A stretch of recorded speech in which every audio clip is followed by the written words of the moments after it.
tarde a todos, sejam muito bem-vindos, Magia na Luz, mais um programa. Apesar hoje de estar fazendo um programa especial para vocês, porque amanhã é feriado, né? Então, eu estou recebendo aqui um grande amigo, Calegari, que vem... Olha, um prazer é meu, Calegari, seja muito bem-vindo. Esse é um programa que nós gostamos sempre de mostrar. Eu sempre trago todo o pessoal do nosso meio, pessoal até da arte, todos envolvidos na arte, desde a dança, a escultura, a pintura, etc., escritas, quanto o pessoal do esotérico, do místico, os wiccanos também, né, que tem sempre. E agradeço muito estar nessa casa, no Faces da Lua, que eles sempre nos recebem com muito carinho, com muito amor. E eu faço sempre questão de trazer todo o pessoal que, para poder não só se divulgar, mas também passar conhecimento para todo mundo que não conhece as diferenças, não sabem as diferenças. Muita gente confunde. Eu quero, assim, de coração hoje, que você explique muito bem, né, que eu já vou começar a entrevista com você, das perguntas, o que é Wicca, o que não é, quais são as tradições. E que muita gente tem medo, né? Rotulam a gente como bruxos, rotulam como isso, como aquilo, como feiticeiro, tudo ligado ao mal. Sendo que os bruxos ainda bem são, graças, né, ao simbolismo e os sinônimos de pessoas com sabedoria e conhecimento. Então eu quero que você fique muito bem à vontade. O nosso público é muito legal. O Calegari, ele vai falar tudo sobre a vida dele, o que ele vem fazendo, onde vocês também podem encontrar, depois ele vai passar os contatos dele ao vivo, a produção também, né, a Lili, ela começa já a passar para vocês, quem precisar ou perdeu falando, ela passa no chat. E aí, quem quiser fazer pergunta no decorrer depois do programa, depois de fazer já a primeira parte do programa, hoje vai ser de 2 horas, hein, pessoal? Então aproveitem bem para perguntar tudo que vocês querem sobre o Calegari. Calegari, quando começou esse seu lado esotérico? Como foi? Na verdade, eu tenho uma história um pouquinho complexa. Porque assim, eu estudei teologia e as pessoas podem se assustar, mas assim, eu fui pastor evangélico. Sério? E que bacana! Aí depois o pessoal fala, nossa, mas hoje você está na bruxaria, como que aconteceu isso? Eu acho que tudo na vida da gente é uma busca e é natural.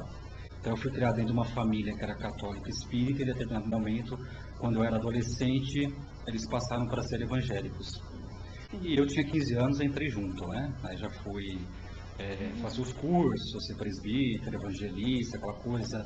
Tinha muita facilidade de decorar textos, de aprender, que acho que o bruxo já nasce com isso, né? Essa coisa de você buscar. Mas eu sempre achei meu caminho era muito místico. E eu estava dentro de um dogma religioso que ele proibia tudo que era espiritual, né?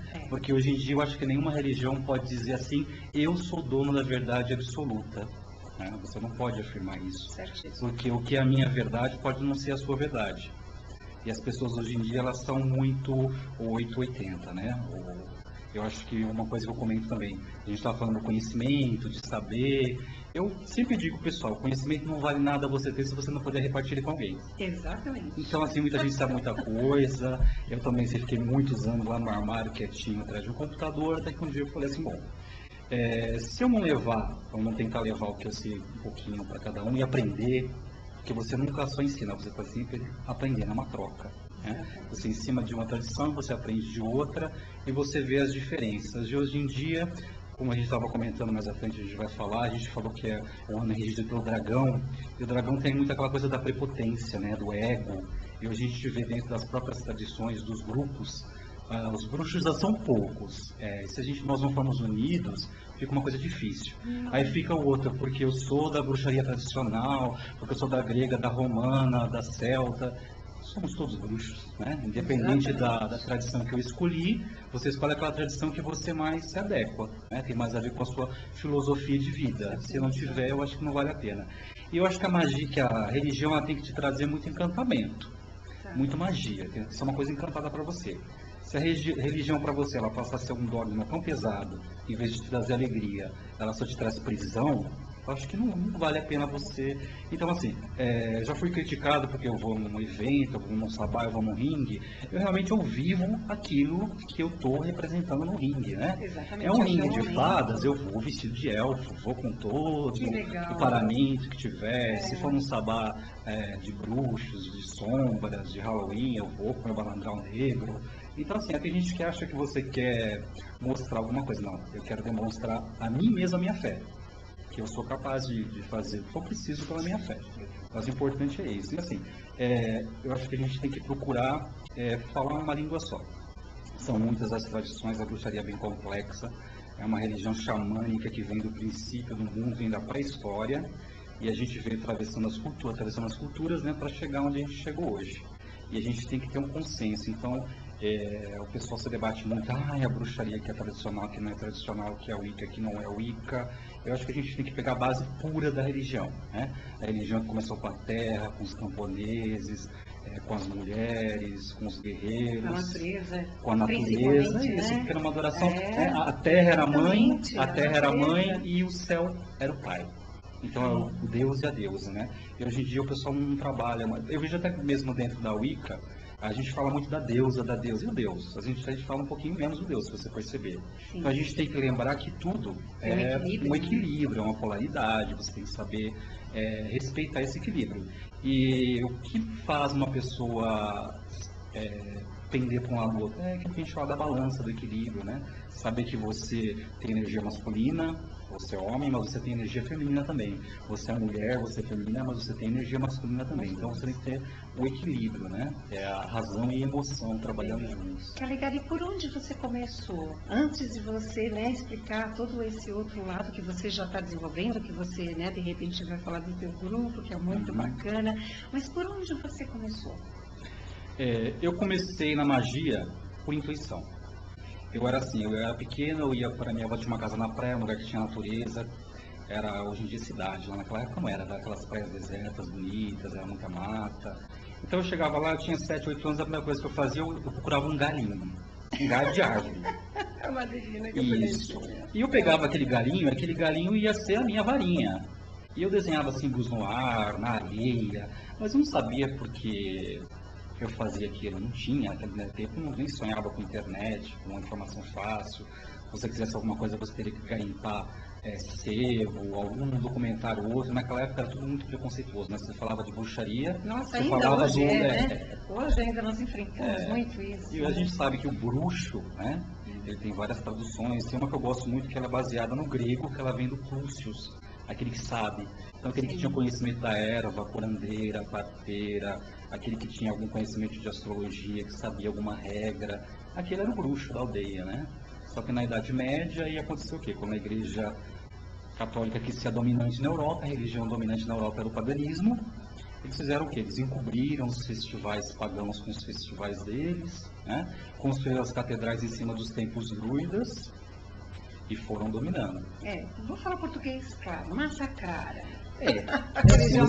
As pessoas, o paganismo, ele teve que se converter à força, né? Ou você se convertia ou você morria.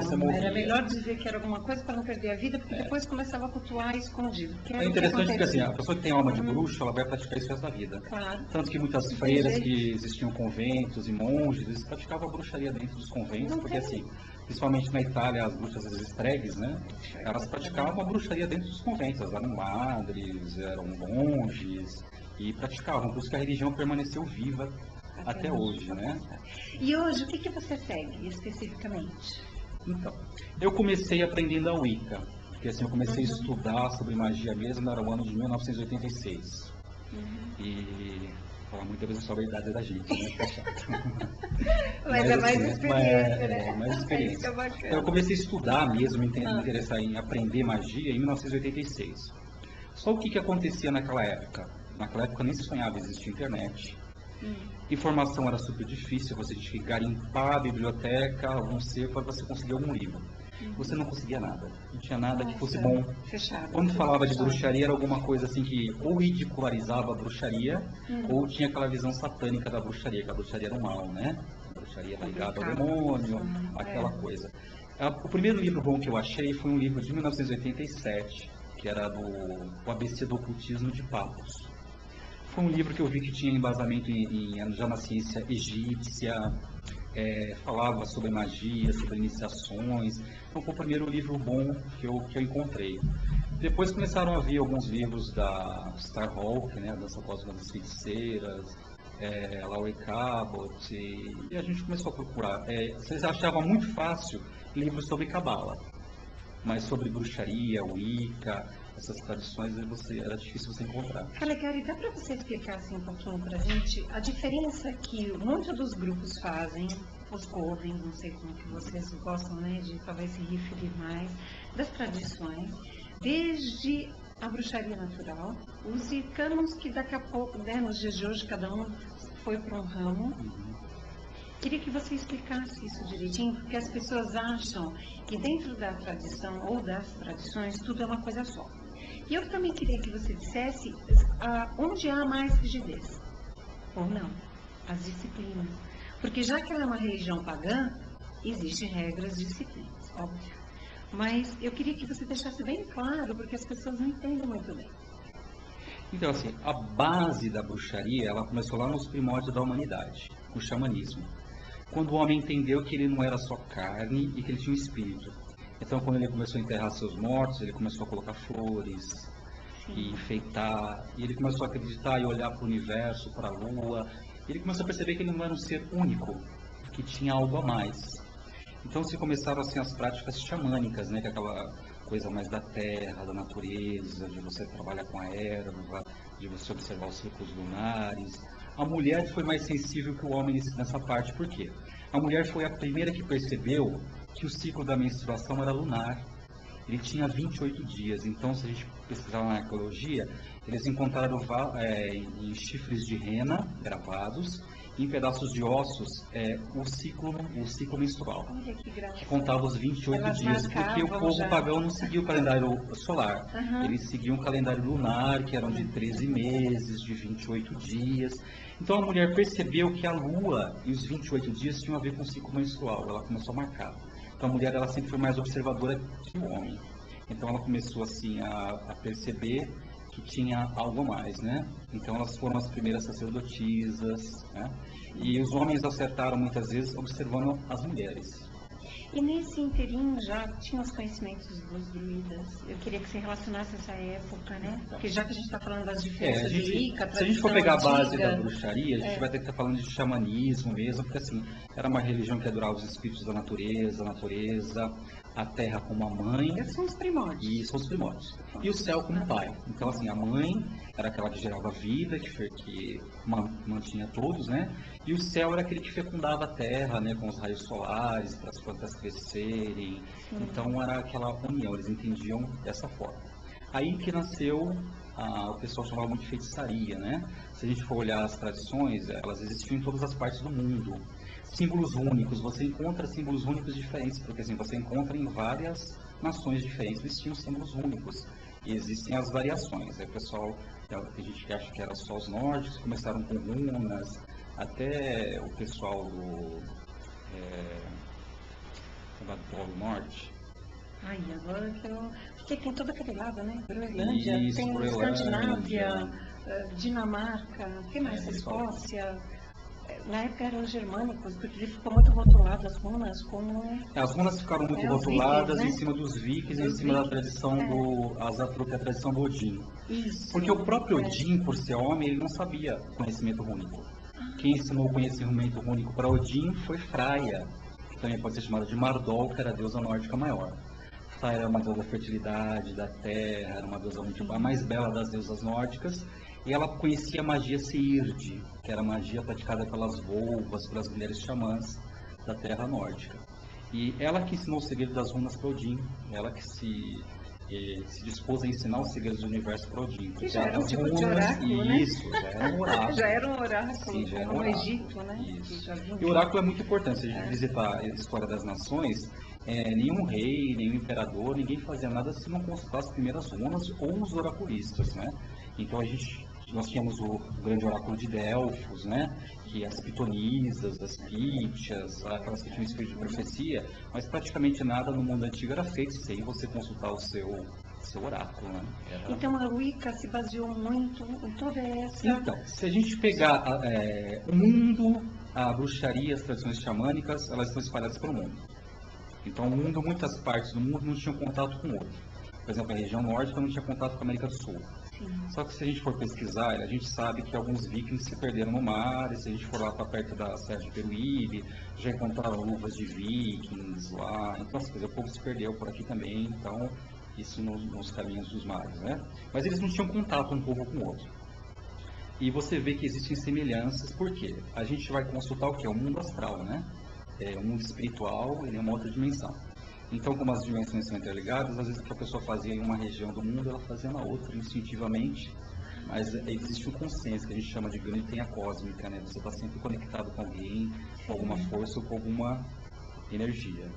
E hoje você acha que as pessoas seguem, porque tem várias suas variações, o que elas até confundem mais, né? Então, porque, na verdade, assim, o pessoal acha que hoje a bruxaria, a palavra Wicca se tornou sinônimo de bruxaria. Então, nos anos 80, você começou a falar sobre o Wicca no Brasil, como se falava, e a Wicca ficou como uma bruxaria.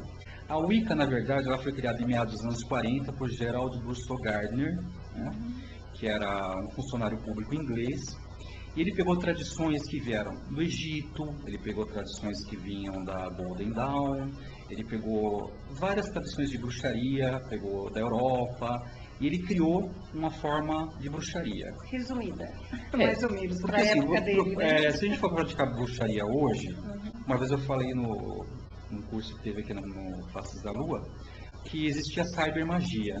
Teve gente que regalou o olho e ficou olhando cybermagia, mas o que é isso? Eu falei, antigamente você queria fazer uma mágica, você pegava lá várias ervas, colocava no pilão, socava, misturava, para que desse doendo, né? Hoje você pode fazer a mesma magia, você pega todas as ervas, põe dentro do liquidificador, liga e bate. Você quer misturar? É uma cybermagia. Por quê? Eu estou usando da tecnologia. Claro. É uma cybermagia. Antigamente queriam enfeitiçar alguém, fazer um encantamento, né? Às vezes escrevia uma carta, mandava, quando a pessoa abria a carta, vinha um encantamento para a pessoa. Eu falei, manda por isso, SMS, é mais fácil. Você manda o encantamento quando a pessoa abrir, tem lá. Mas tem tudo isso que é interessante. É uma tecnologia que a gente não tinha. Então a bruxaria ela tem que ser adaptável. Eu acho que assim, a gente tem que nunca perder os princípios. E outra coisa, como que eu posso afirmar que a minha bruxaria é completamente tradicional se a maioria das tradições das bruxarias eram spell, oral? Então o bruxo, quando ele passava a tradição para o outro, ele chegava perto, você chegava no mestre, o mestre ia te iniciar nos mistérios, ele ia te ensinar oráculos, ele ia te ensinar as histórias, as lendas, os mitos, os deuses, mas isso era oral. E sem contar também que a maioria dos pagãos eram analfabetos, eram pessoas do campo, eram camponeses, a palavra Wicca vem também de camponês, né? Então os camponeses que praticavam a magia da deusa, então eles observavam a magia, e o Gardner, eu acho que ele achou muito conveniente, né, por ter nascido essa religião, ele via praticada pelos camponeses, chama de Wicca. Mas a Wicca é uma mistura de várias tradições. Ela já é uma mistura. É uma mistura. E pelos ramos que eles... Isso, e depois a Wicca, eles pegaram a base do Gerald Bruce Gardner, e aí depois começaram a se dividir em partes também a Wicca. Né? Aí a Wicca tem a Wicca que é tradicional, a bruxaria tradicional, a não tradicional, a Wicca Fairy Wicca, vários tipos de Wicca. Aí como o Klaus sempre fala, né? Todo Wiccano é bruxo, mas também todo bruxo é Wiccano. É importante a gente perceber isso e respeitar a crença do outro. Né? Não existe aquela da crença absoluta, minha tradição é mais certa do que a sua. Não. Você se identifica com os deuses gregos. Eu me identifico com os deuses nórdicos. O outro gosta dos deuses celtas. Não, porque a Freya é mais poderosa que, sei lá, que a Maeve, que é celta. Eu acho que é uma coisa que assim, você perde tempo, desgasta energia, e não vai te fazer crescer, nem vai fazer outra pessoa crescer.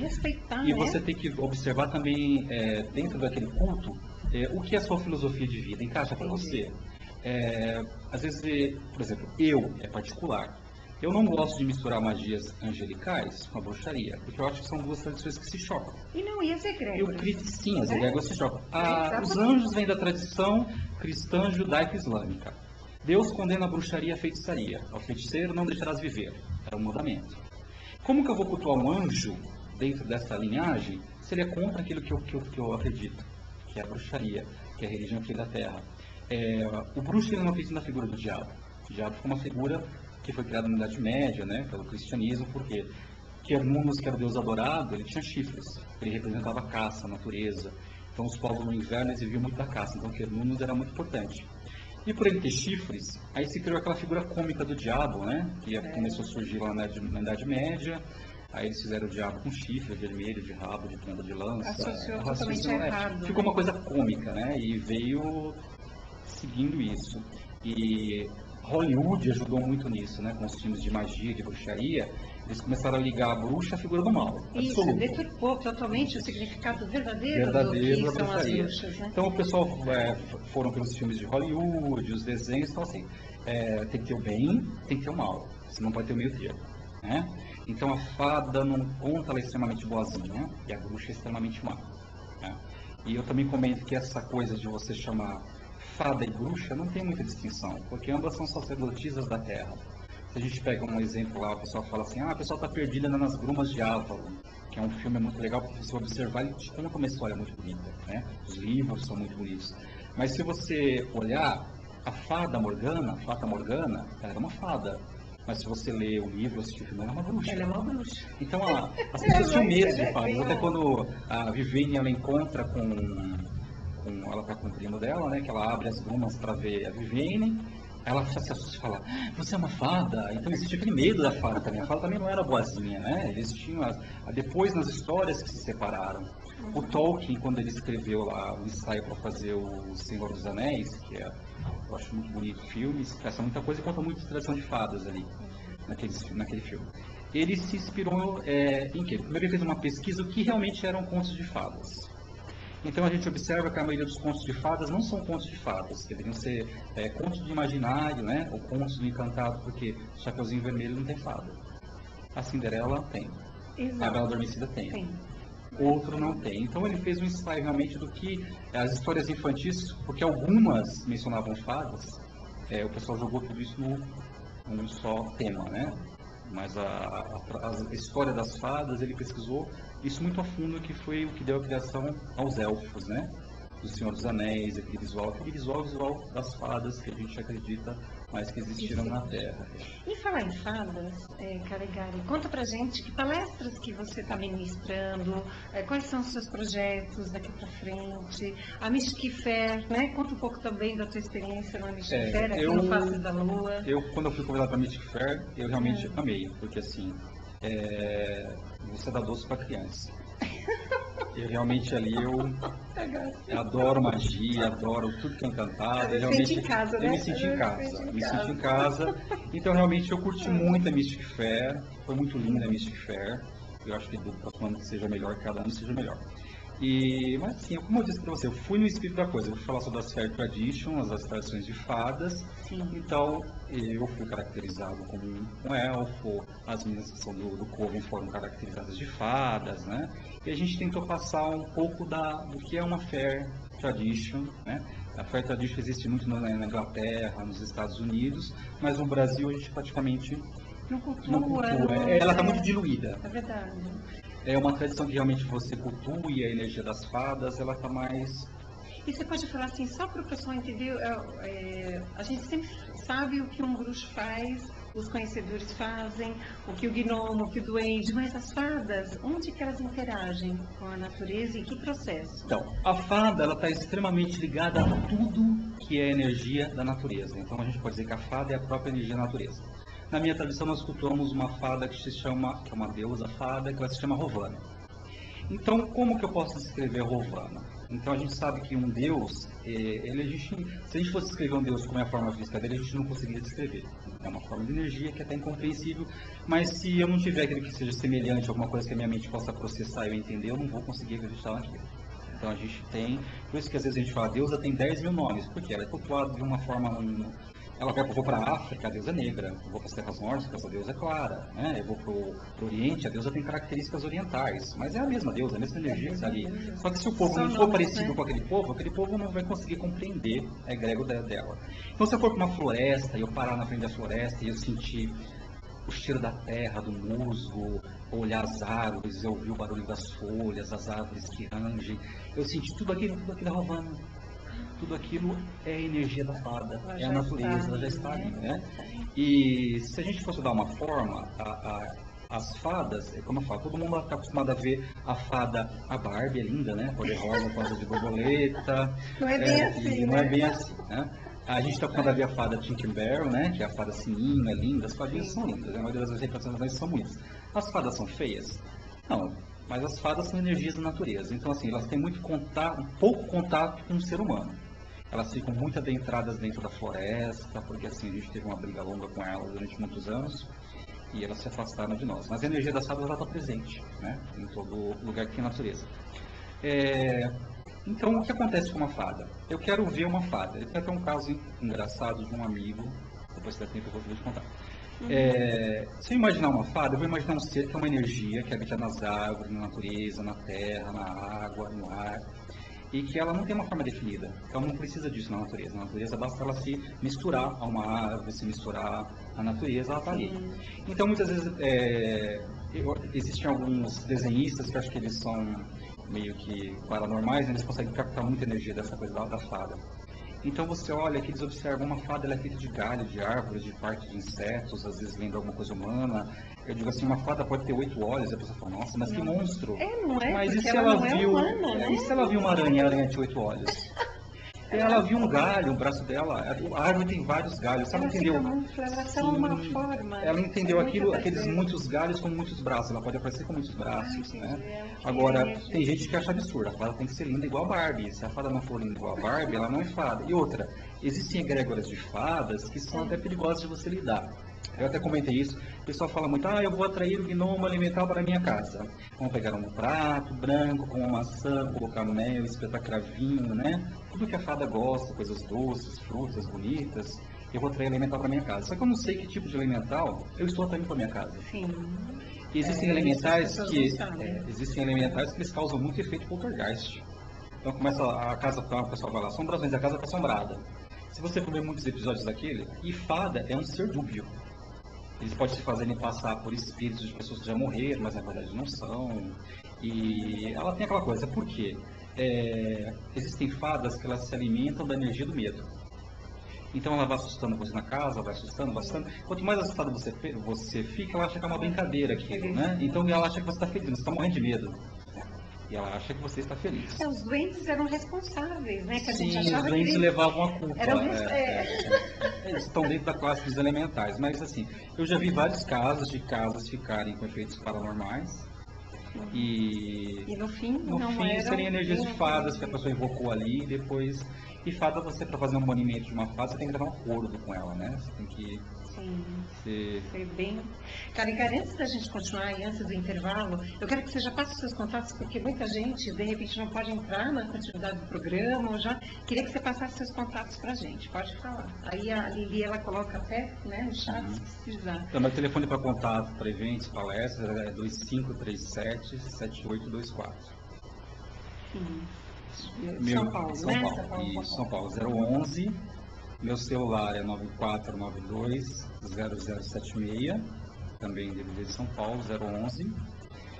Quem tiver interessado em Fair Tradition, nós estamos montando a Green Fairy, que é um coven de fadas. Você envia seus dados para o e-mail valcalegari@ig.com.br e a gente vai dar uma analisada no seu perfil para ver se você tem energia férica, né? Porque tem muita gente que gosta de participar, mas nem todo mundo se encaixa dentro do perfil de uma Fair Tradition. E você está nas redes sociais? Nas redes sociais. Você está com o seu nome nas redes sociais? Eu estou como Valdir Calegari. O pessoal me conhece mais como Calegari. Tá bom. Então, gente, nós vamos para o intervalinho e fica aí com a gente que a gente volta já já, tá bom? Até já.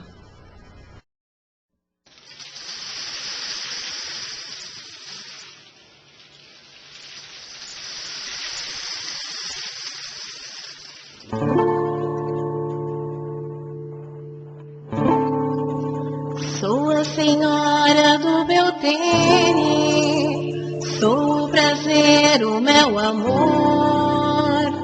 Tenho voz doce como a harpa, meu corpo é belo como o sol.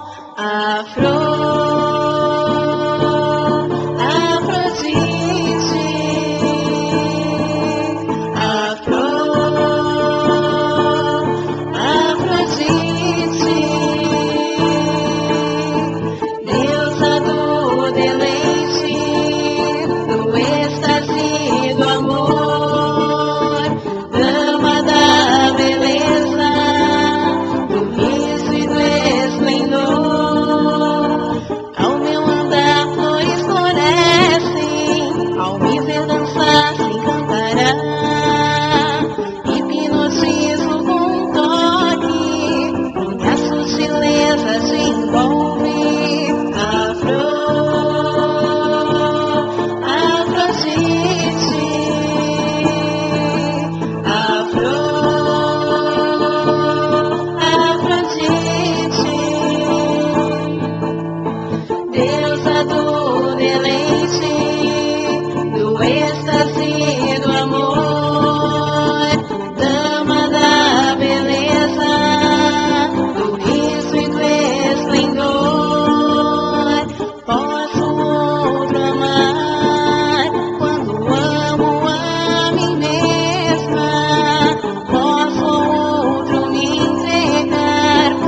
Então, para vocês que estão entrando aqui novamente com a gente no Magia na Luz, trouxe um super especial convidado, né, Calegari. E quem tiver perguntinha, mais tarde ele vai estar respondendo. Hoje, Calegari veio trazer para nós todas as explicações sobre o Wicca, as tradições, as fadas. Paramos exatamente, né, nos cursos. Quem quiser os contatos, a Liliane já, né, da produção já está colocando para vocês os contatos deles, os telefones. Eles também estão nas redes sociais, o site, o blog, enfim, o e-mail dele, aliás. Então, Calegari, continuando, né, nas palestras que você ministra, que mais você... Eu gostei muito do tema de fadas, que é onde eu estou seguindo a fé Wicca, né, que é uma tradição Wicca, que cultua a energia das fadas. Eu gosto muito de falar também sobre deusas, sobre mitologia. Eu gosto muito de Hecate. Eu acho que é uma deusa bem complexa, dá para você trabalhar muita coisa. E a gente tem que lembrar que eu gosto muito de falar de Hecate, que Hecate é uma deusa do submundo. Só que as pessoas, quando você fala em submundo, elas associam aquilo também ao inferno, né? Ao sofrimento, aquela coisa escura. E na verdade as deusas que são do submundo, elas são deusas de transformação. Elas vão te levar para uma transformação na sua vida. Então, antigamente, quando eles tinham as Madonas Negras, né, que a gente tem esculpidas, que são as deusas, eles tinham muito mármore branco, madeira clara, mas quando eles queriam representar uma deusa do submundo, eles esculpiam ou em mármore negro ou em alguma pedra escura ou madeira, que ela representaria o submundo. Só que o submundo para o pagão não era aquela coisa do sofrimento, do inferno, como é pregado hoje, né? Ah, é o submundo. Não. O submundo era um lugar que você ia, a tua alma passava por um processo e você ia passar por uma transformação. Então eu digo assim, que muitas vezes a gente entra no submundo, que a gente é forçado. Muitas vezes eu peço para Hecate, eu preciso fazer o submundo de tal assunto. Por quê? É quando você precisa transformar alguma coisa na sua vida. Você não está contente com o trabalho, você não está contente com o seu estudo, e você pede uma transformação para Hecate, porque essas deusas do submundo, elas guiam para transformação, né? Então eu gosto de comparar a história da Alice no País das Maravilhas do Tim Burton, não sei se você assistiu. Tem um momento que a Alice vê a lagarta entrando naqueles águas para se transformar em borboleta, e ela fala, você é uma menininha tola, né? Porque quando você veio aqui a primeira vez, você disse que esse lugar era o País das Maravilhas, aqui é o submundo. Mas a gente percebe que nessa brincadeira, a primeira vez que a Alice vai para o País das Maravilhas, ela é uma criança que vai se tornar adolescente, ela não quer, ela está fazendo a resistência desse processo, que geralmente a gente faz, né? Assim, reluta, né? Isso, reluta, não quer crescer. Então ela teve que passar por um monte de aprendizado lá no submundo, que era o País das Maravilhas, para depois ela poder aceitar a adolescência. E no segundo filme ela está passando da adolescência para a idade adulta, ela tem que se casar, ficar noiva, ela não quer. Então ela volta a ver o coelho volta a atrair ela para o submundo, ela passa por aquele processo para ela se tornar adulta. Então, o que é interessante do submundo é isso, que é um lugar de transformação, não é um lugar para você ter medo. As deusas do submundo, elas têm várias representações que às vezes a gente assusta, né? Que parece com crânios, com caveiras. Mas assim, a gente lembra o Arcano 13, né? Isso, Tarô, que é o Arcano da Morte, ele não representa que você vai morrer, representa que você vai passar por um processo de transformação. Então, eu gosto muito de falar sobre mitologia também. Agora, Calegari, explica também pro pessoal, porque assim, a gente sempre brinca, né? E o pessoal morre de medo quando eu falo assim, como conhecer a luz se você não conhece as sombras? Eu queria que você desse uma explicada, não só do submundo, mas no mundo das sombras.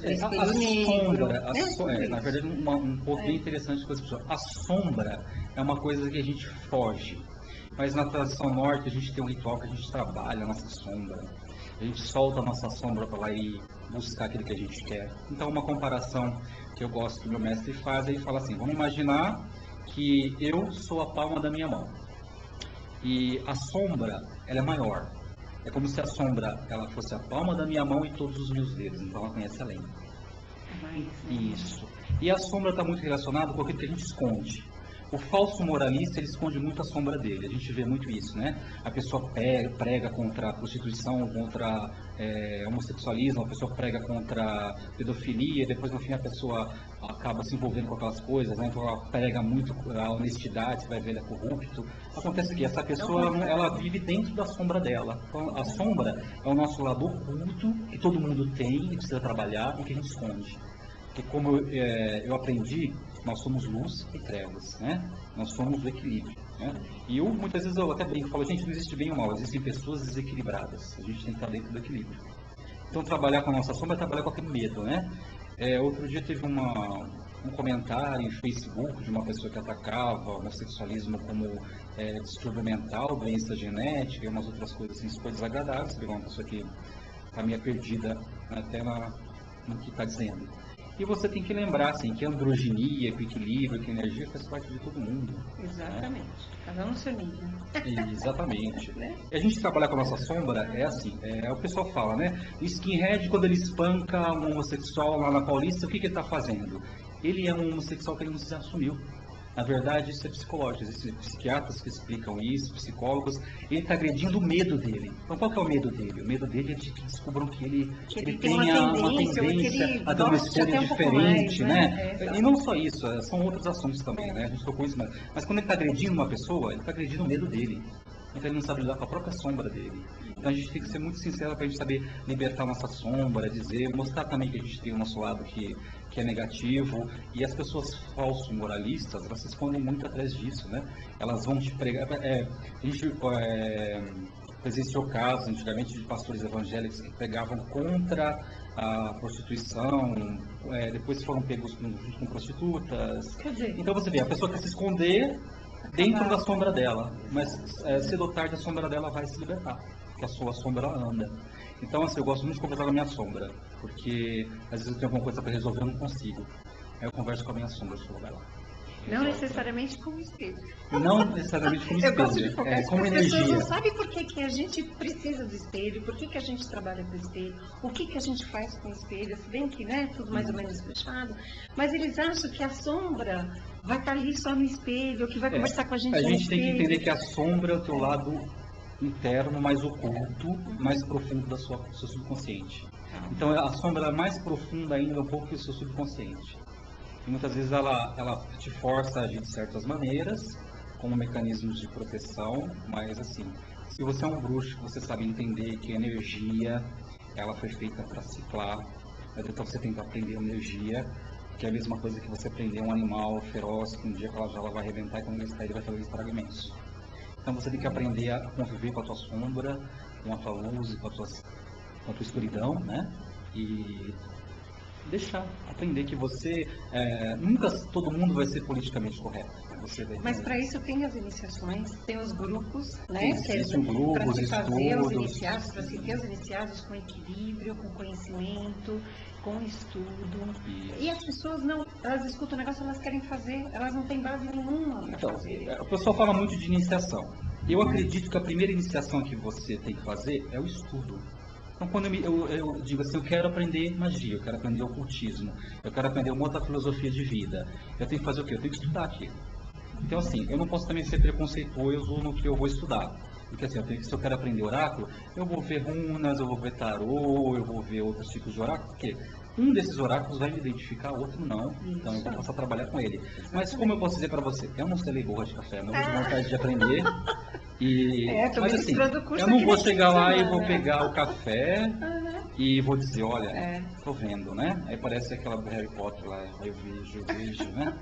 Assim, porque assim, eu tenho que ter uma identificação com aquele oráculo. Agora, eu vou falar mal da tradição grega. Gente, se eu não conhecer a tradição grega, como é que eu posso estar falando mal da tradição grega? Eu vou falar mal dos druidas. Gente, eu não conheço a tradição druida. Eu sei que um druida leva 21 anos para se fazer. A tradição druida, a maioria dela é oral, né? Então eu teria que ir lá para a terra dos druidas, eu teria que aprender com o mestre, aprender. Agora, eu posso criticar quem prega o druidismo no Brasil? Não, por quê? A nossa realidade é outra, mas ele está seguindo os princípios do druidismo. Então ele está fazendo o quê? Ele está construindo um druidismo aqui. Mas como eu posso dizer, como eu comentei no começo, eu não posso dizer que a minha tradição ou a tradição do outro está certa ou está errada, porque assim, não existe, a religião não é a verdade absoluta, né? Aquilo que vai, se a minha verdade, como eu comentei, pode não ser a sua, pode não ser dele. E a gente tem que ter o consenso, o equilíbrio, que todas as tradições não precisam se bater. A gente tem que se unir. Então, e agora eu quero entrar com você, Caligari, na carta do Hierophante, né, do tarô.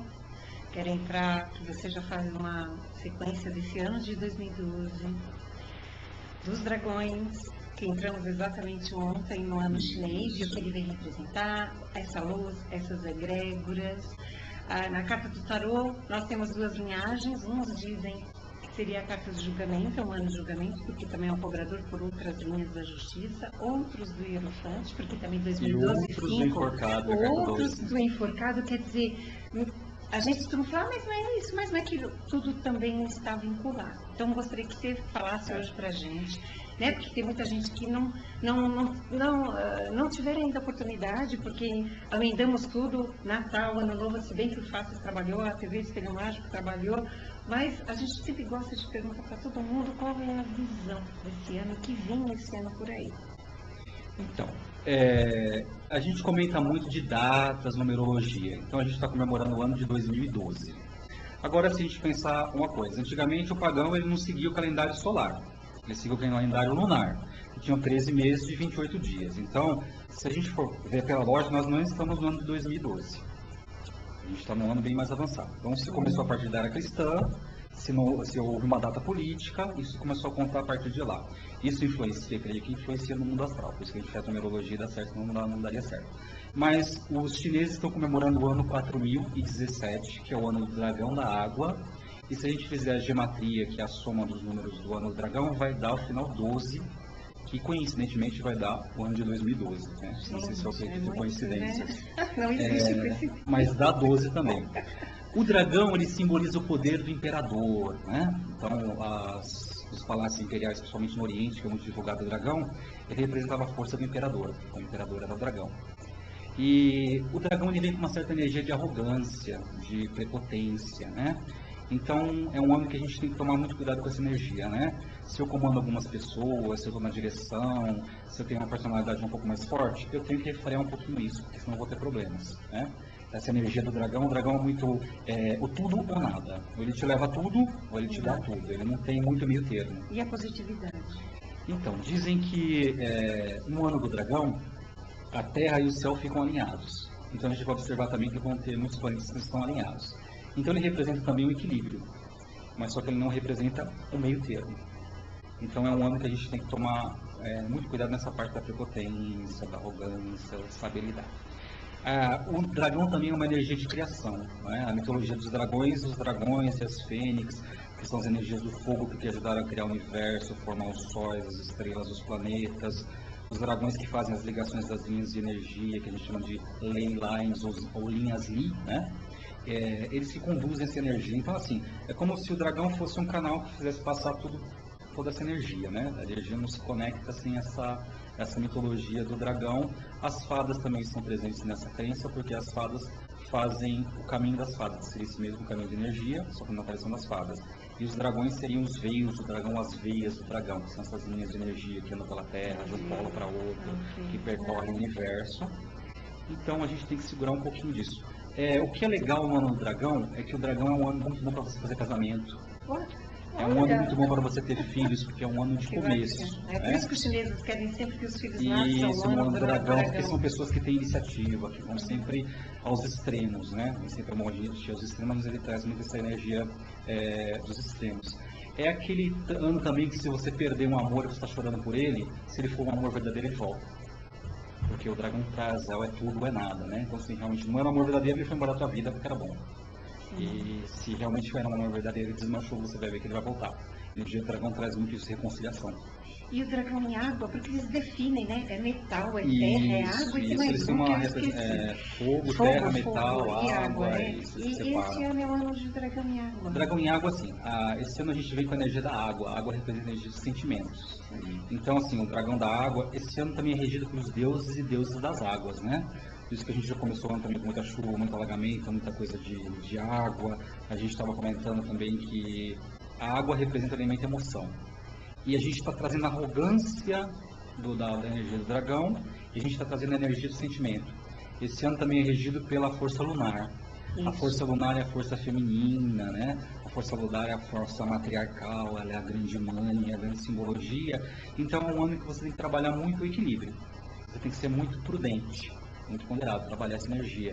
Você tem que ser meio carta da sacerdotisa, né? Você agir com razão, a lua é emoção, você pisa um pouquinho a lua para você agir um pouquinho mais com razão. Então, assim, é um ano de você agir mais, é um ano que você vai ser muito impulsionado pela emoção.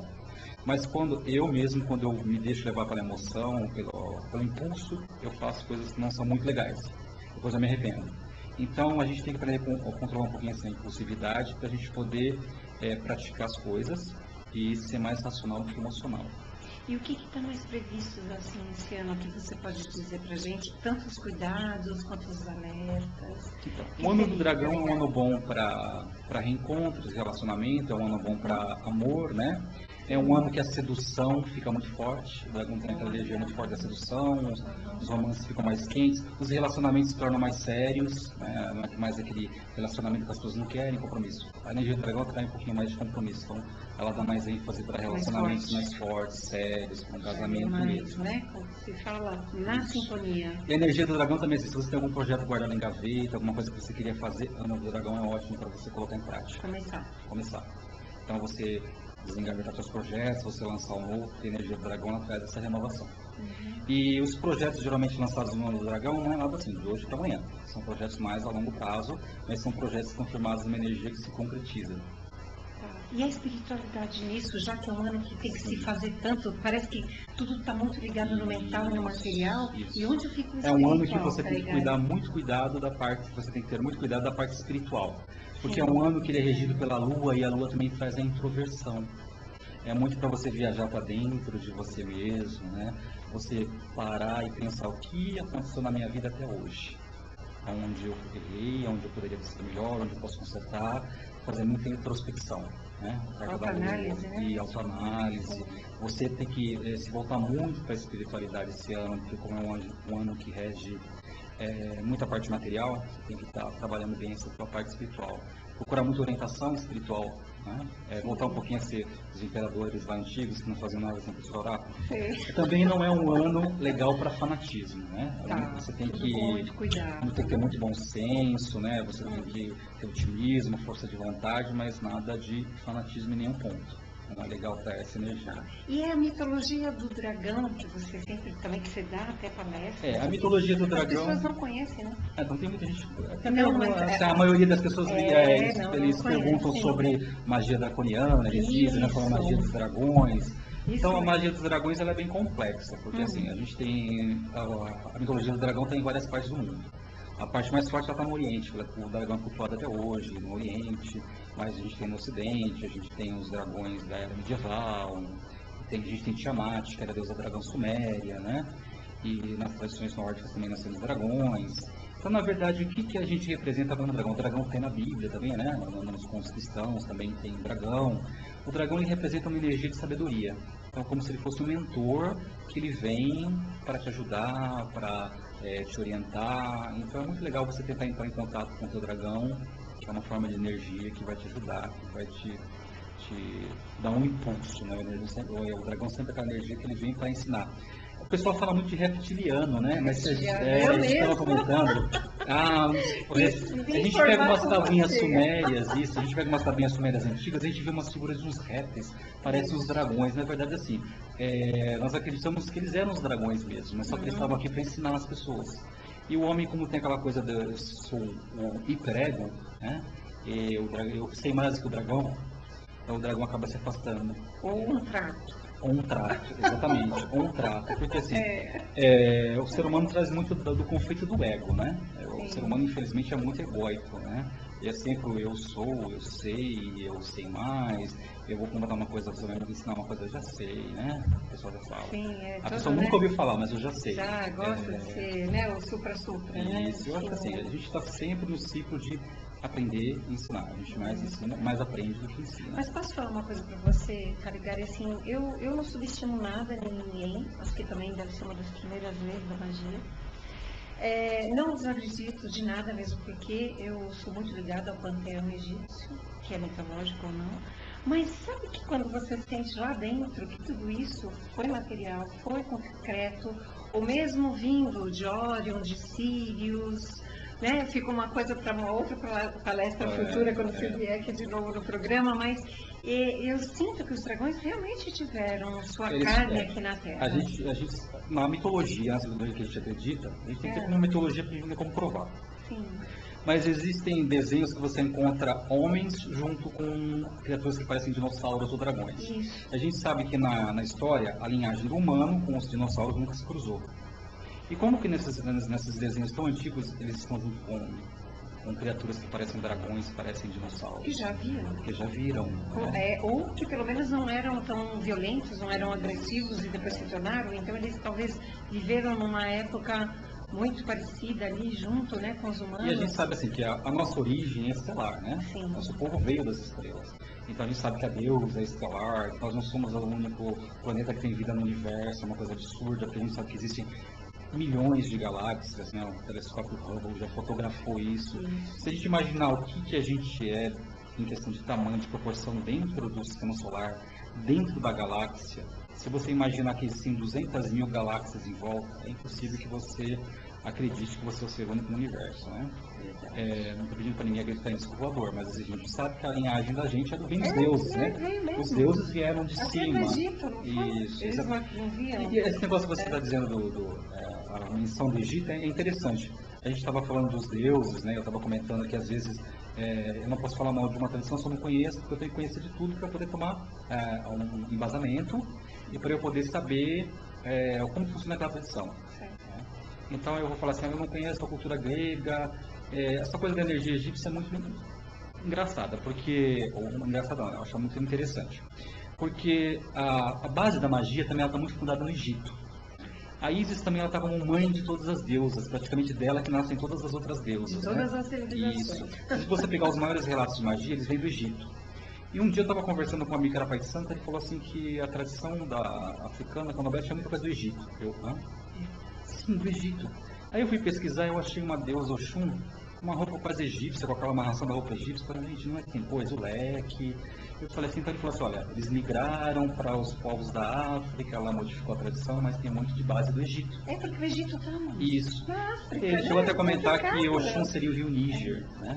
Eu achei muito interessante, porque depois eu fui procurar a comparação, porque uma coisa do bruxo é você ser muito questionador, muito curioso, você procurar, você porque te disseram que é desse jeito que você vai acreditar. Você tem que questionar isso. Se você não entendeu, procura questionar, para você ter uma outra visão. Eu monto meu altar, até a menina perguntou como montar o altar de fadas. Que daqui a pouco você já vai entrar na ideia, não disse de você não. Então, eu gosto da tradição germânica, nórdica, e eu tento montar meu altar dentro daqueles elementos. Então, eu coloco lá os elementos nórdicos, quando eu vejo meu altar está todo egípcio. Aí eu vou lá, coloco um barco viking de incensário, não sei o que, ainda quando eu vejo está lá Ísis, Osíris, Anubis. A sintonia, é o que tinha que uma coisa, ser, é uma mas coisa o que está acontecendo? Exatamente. Aí eu tento mexer de novo e falo, bom, eu tenho alguma energia que vem do Egito para mim, eu tenho que aceitar essa energia, gosto muito das coisas do Egito, e ultimamente eu notei também que eu estou tendo muitas deidades, divindades indianas. Porque eu sempre procurei manter um campo para divindade indianas, que eu gosto muito da mitologia deles também. E os Vedas também são muito ricos. Se a gente olhar, os Vedas já falam há mais de 5.000 anos atrás sobre o Big Bang, teoria da formação do universo. Tá vendo? Como que ia, não? Há 5.000 anos atrás eles já sabiam as teorias do universo, né? Muito rica a mitologia dos Vedas. Então, agora eu olho que eu também estou aprendendo para muita coisa indiana. Eu falo, não, mas eu sou nórdico, eu tenho que permanecer na minha tradição. Não, agora eu estou cultuando a tradição de fadas, o meu altar só pode ter fada. Não, a energia é um ciclo. Se de repente eu estou com vontade de mexer naquela energia, a gente tem que mexer. Porque energia parada O meu altar eu vejo que assim, o teu altar é muito a tua representação do teu mundo espiritual. Então assim, meu mundo físico e meu mundo espiritual é o altar. Então você tem que ter elementos ali que tem identificação com você, com o teu sagrado masculino, com o teu sagrado feminino, com a tua tradição. Então isso é muito importante. Então o teu altar, você vai perceber que muitas vezes ele é mutante. O altar está de um jeito, eu gosto muito de montar altar, às vezes eu posto fotos de altar que o pessoal gosta muito, mas assim, quando eu posto a foto do meu altar, você pode ter certeza que ele está completamente diferente já. Isso é uma coisa que muda, de acordo com a sua energia. Talvez você não esteja nem, né? Mas é ciclos de energia. Eu acho que como a gente não está sempre com o mesmo humor, às vezes um dia você está melhor, outro dia você está bem, o teu altar também acaba refletindo um pouco isso. Então, para a gente não se perder, ideia, então pode anotar. Ela pediu, Cari, como que ela poderia montar um altar para as fadas, né? Que eu acho que eu lembro que foi isso, né, Lili? Não sei ela se perguntou, a Diana perguntou sobre o altar de fadas. Então, o que eu trabalho com uma energia de fada? Eu trabalho com uma energia de glamour. O que é glamour? Glamour é beleza. Então, o seu altar para fadas tem que ser uma coisa muito bonita. Então assim, você vai colocar a sua taça mais linda, você vai colocar as figuras que você acha encantadas de fadas, você vai colocar elementos da natureza. O único elemento que a gente aconselha você não colocar no altar de fadas é o ferro. Porque a fada, ela tem uma certa repulsa à energia do ferro, por uma história que, como outro dia, eu posso ir mais a fundo. Mas assim, não usar nada que seja de ferro no seu altar de fadas. Você pode usar madeira, resina, qualquer outro tipo de material. O altar de fadas tem que ter glamour, tem que ter flor, tem que ter encanto, tem que ter brilho, tem que ter coisa de cristal, tem que ter espelhos. Então, assim, imagina um altar encantado, né? A mulher vai adorar esse altar, né? Porque assim, ela vai poder enfeitar. Seu vidro de perfume que você usa, porque ele tem a sua energia, aquele vidro de perfume mais bonito que você coloca no seu altar de fadas. Então, assim, o altar de fadas ele tem que ter muito glamour. Então, assim, se eu imaginar que, né, que eu tenho um cálice que eu quero colocar no meu altar para fadas, ele é sem brilho, um com brilho, você vai colocar com brilho. Que é o glamour que você tem que atrair. A fada trabalha muito essa energia, né? Ela gosta muito da energia do que é belo, que brilha, que traz com elementos da natureza, né? Principalmente coisas feitas em madeira, você pode colocar uma pinha, você pode colocar frutas para as fadas. Tá vendo, Déia? Olha, mas tudo que também está relacionado ao coração e desejo dela. Sim, porque é o teu, como eu comentei, o teu altar é o teu espiritual. Representação no mundo físico do teu espiritual. Então, nós aconselhamos que nenhum elemento no seu altar de fada seja de ferro. O ferro ele tem uma energia de repulsa para as fadas, porque existe uma história que as fadas entraram em guerra com os humanos e houve uma grande carnificina, e as fadas lembram dessa época, porque o ferro ele tem o mesmo odor do sangue. Se tirar o sangue, se tirar o ferro, você vai ver que tem o mesmo odor. Então o cheiro do ferro para as fadas ele lembra aquela época que houve sofrimento, muito derramamento de sangue, ela não gosta de lembrar. Então a fada tem medo do ferro? Não. É como, eu digo, é uma repulsa. Então assim, a pessoa fala, eu vou invocar tal deus. Eu falo, gente, não invoque os deuses, encante os deuses. Por quê? Eu tenho que encantar os deuses. Porque se eu vou num shopping center e vejo uma blusa bonita lá, você vê a blusa, né? Eu pelo menos sou igual ao corpo, brilhou, eu pego. Então, eu vejo aquela blusa brilhando. Eu vejo aquela blusa brilhando, eu falo, nossa, que bonita aquela blusa me encantou. Você não ia comprar, mas você acaba chegando lá e acaba comprando, né? A blusa. E você encantar um Deus, quando eu falo encante um Deus, não invoca um Deus. Você tem que fazer o quê? Eu quero encantar a Afrodite. O que a Afrodite gosta? Ela gosta de rosas, ela gosta de conchas, de golfinhos. Coloca esses elementos lá. Ela gosta de perfume, ela é uma deusa vaidosa, ela gosta de espelhos. Coloca isso no seu altar. Aí você vai conversar com a Afrodite, a energia dela vai gritar ali. Porque a gente tem que aprender a encantar. Então assim, a fada também, a energia da fada. Olha, Déia, lembre, quando a gente faz, né, vamos coletar sangue para ver o ferro. Onde está o ferro? Está no exame de sangue. Então o ferro tem muito a ver mesmo com cheiro, é engraçado porque tem uma coisa, né, ligada. Exatamente, o nosso sangue tem o ferro e o cheiro é bem forte. A gente trabalhou em área, a gente sabe. Então assim, é como se de repente você colocasse um perfume muito agradável, você colocando todos esses elementos que não tem ferro no seu altar, de repente você colocasse um perfume que você detesta, você odeia, dá dor de cabeça. Então assim, você vai procurar evitar aquilo. Então se você quer atrair a energia da fada, a gente tem como regra na tradição não usar nada de ferro. Olha, antes da gente continuar, eu quero agradecer a todos que estão escrevendo aqui, Derili, agradecendo, estão adorando o teu programa, todas as elucidações, né? O meu programa, mas todas elas são lindas. Nosso programa que nós estamos aqui. Obrigada a todos. E assim, eu quero que o Calegari passe de novo os contatos, porque a gente vai continuar o programa, mas quem quiser já deixar perguntas que talvez não dê para ele responder hoje, já para o e-mail dele. Então, Calegari, passa de novo o teu e-mail. Então, meu e-mail é valcalegari@ig.com.br. É Val com V e Calegari com 2 L's. Você pode mandar as perguntas lá. No Facebook eu tenho a Tradição de Fadas Brasil, que é um grupo. Tradição de Fadas Brasil do Inférios. Se você quiser participar lá, a gente fala sobre fadas, posta mensagens. Meu telefone para contato para palestras e eventos é 2537-7824. Tá.